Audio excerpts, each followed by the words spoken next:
This may look like some strange sleeper build to you, but rest assured it's not. Underneath that Wraith cooler is actually an AMD Athlon 64X2 5200 Plus. And unfortunately I also threw in an R9 Nano in here.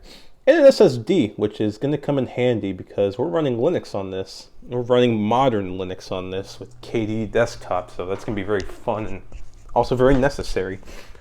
But this system is actually an HP Pavilion m7560n, if I can get my camera over there. There we go.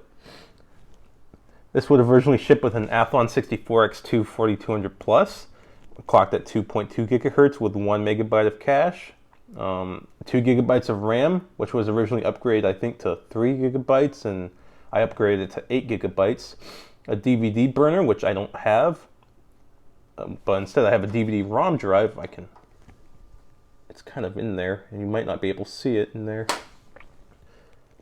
A 320 gigabyte hard drive, which this obviously doesn't have, and an NVIDIA chipset, which means it's terrible. I wasn't about to rock an NVIDIA chipset GPU in 2024, so I decided to go all the way, at least for this video, and at least under Linux. I have an AMD Live sticker. You don't see those too often. Designed for Windows XP, slightly faded, but this suggests this PC comes from early 2007. I'll have to check the Athlon that came in here, but I think that's when this comes from, or like the very end of 2006. But, oh, what's updating here?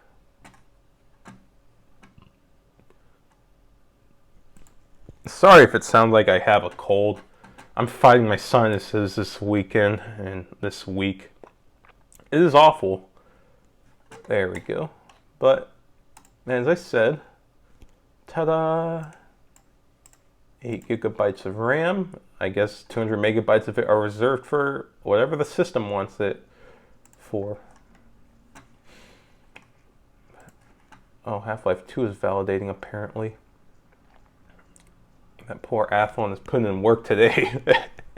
It's been a while since I've used the system though, so I'm glad to have pulled it out. Apparently I used it earlier this month, but not early enough. There we go. Sorry if this looks crooked, because there's only so much I can seemingly do with the phone and my tripod. I swear I try. I think everything's validating right now, and that's slightly annoying.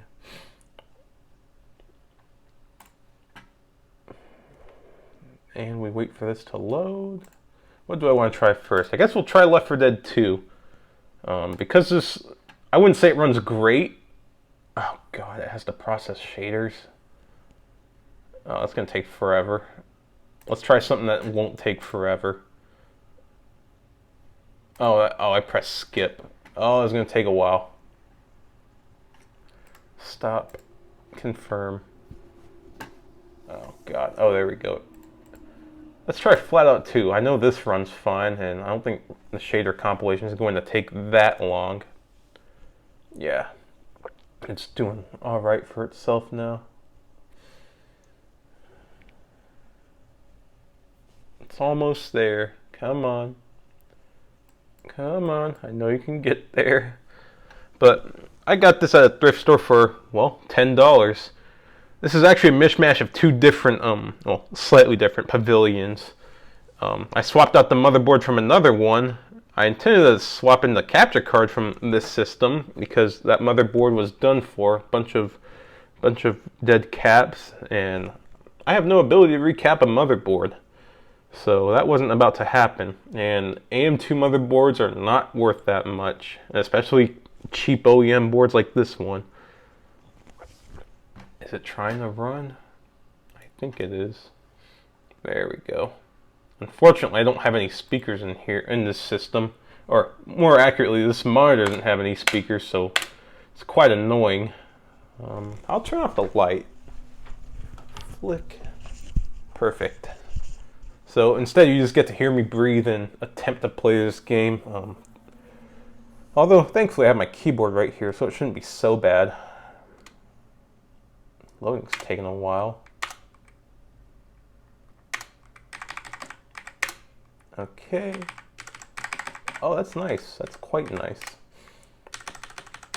Oh god, it's stutters.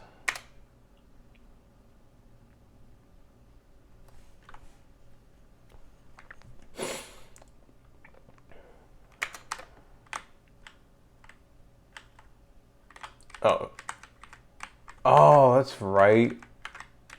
Oh, there we go. Now it wants to. This actually is quite fluid on this monitor. I'm surprised at how well Flatout 2 plays on here.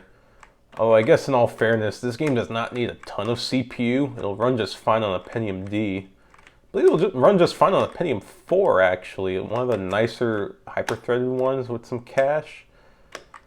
It probably would run just fine on an Athlon 64, a 4200 plus that this would have come with, but I'm not using that right now. Woohoo! I got it. Oh, that was quick. Let's try that again.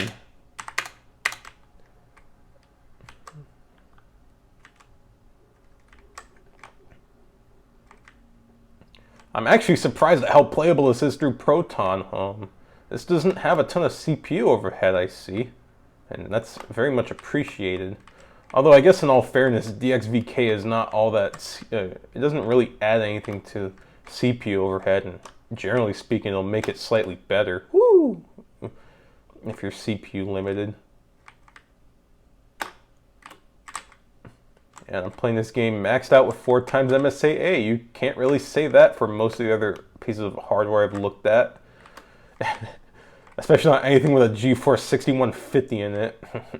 I tried this on an AMD Radeon laptop with a 6150 in it, and I had to play at 512 by 384 at the lowest settings possible, and it still didn't run great. Yeah, that was a terrible experience. Like, just at that point, just play it on the PS2. It looks better, and it runs slightly better.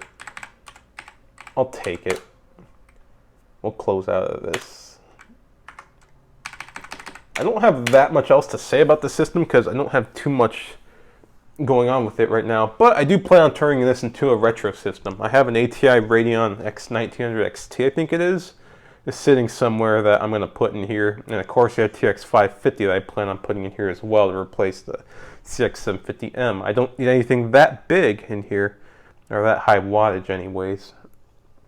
And I also plan on putting a different storage device in here because I want this to either dual or triple boot Windows XP and Windows 7 for sure, but I'm debating on if I want to throw Windows Vista on here or if I want to put Windows 10 on here. I guess I'll see, and I'll have to see what kind of Wi-Fi cards I can get for this too. Any decent PCI Wi-Fi cards. I wonder if there's anything that supports AC. I don't think so. I'll have to look. That would be pretty niche for this. But that would be quite useful. But otherwise, I don't have that much to say. This video went a lot quicker than I expected, so rather than dragging it out, I'll see y'all in the next one.